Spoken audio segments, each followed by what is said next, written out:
Hi all, and welcome back to Small Talks. I got my therapist thinks I'm dope MyWellbeing t-shirt with us today. And we're going to talk a little bit about anxiety because I know that anxiety has been so top of mind for so many of you. Thank you to everyone who submitted your questions. And for good reason. We're going through a massive transition back to in-person, back to normal, but what is normal? So if you're feeling a little bit anxious, know that that is so normal. You are so far from alone, and we're here to help as much as we can. So we're going to talk today's was a great question about why when I'm anxious do I make no sense? So first of all, you're probably making some sense, but we're going to talk a little bit about what exactly might be happening there. So something to think about is that actually you could think sometimes your emotional brain can be a little bit different than your rational brain. And sometimes if you're going through a lot of panic or a lot of anxiety, you kind of check out of your rational brain and you go into a state of fight, flight, freeze, a little bit of panic, a little bit of survival mode. The sirens are flaring, you're in the red zone. All you want to do is get back to a place of safety. So you can start that fight, flight, or freeze can make your brain, your voice, feel a little foggy. It can be a little hard to find the exact language, the exact words. You can feel your chest race, your heart racing, chest racing, sweaty palms, everything tenses up. It's a sense of, oh my gosh, I have to get out of here. I have to find safety. And everything's racing. So of course, if you're trying to make some sort of a rational argument, rational conversation, it's a little bit harder to access that calm, cool, collected part of your brain. So if you're experiencing anxiety around something that is relatively predictable, meaning if you have a big presentation at work, if you're going through a move, you're moving apartments, moving home, there are things that if you can anticipate that what's coming up might make you a little anxious, you can actually prepare in advance what you might want to say, what you might want to do, and practicing, actually literally saying the words, practicing if it is a presentation, rehearsing it, if it is something physical, actually going through the motions with your body. All of those things in the moment, your memory will draw on that. So that can make it a little bit easier. Otherwise, if you're going through something a little bit more spontaneous, you can engage in some de-escalating exercises to try to regain some of that groundedness, some of the calm, cool, collected center. So you might want to engage in some breathing exercises.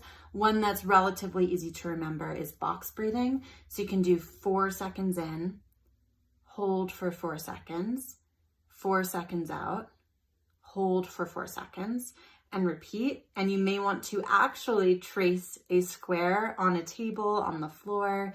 Something else you can do is you can try to connect to your physical body. So try to either pinch or squeeze or hold or touch something tactile that can help you get out of that red siren flaring danger zone into your body.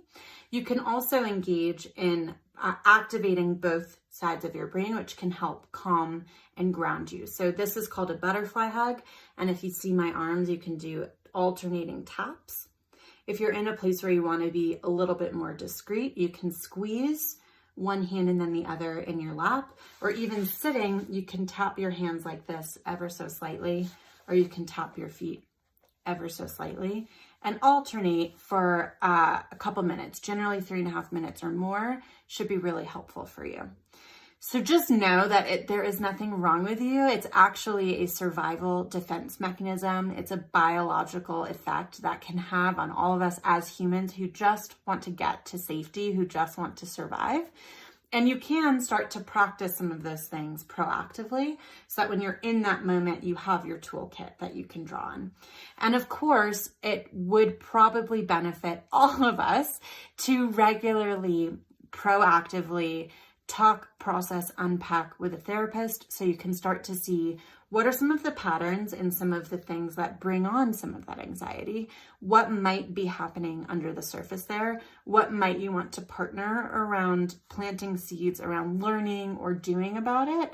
And or a coach. What goals might you want to set? What mantras or perspectives might you want to practice? What resources might you want to gain or lean on to gain even more tools in your toolkit and be building some of that internal strength? So know that if you are feeling a little bit anxious, this will pass. We've been through worse, and we will continue to grow, and we will continue to build our strength from this and everything else. And know that you are not alone. We are here, and we're happy to help.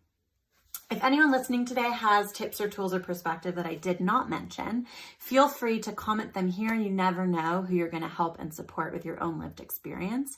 And as always, keep your eyes peeled for the question bubbles in our stories so you can ask the questions that are most top of mind for you, that we will continue to answer every single week in 5 minutes or less.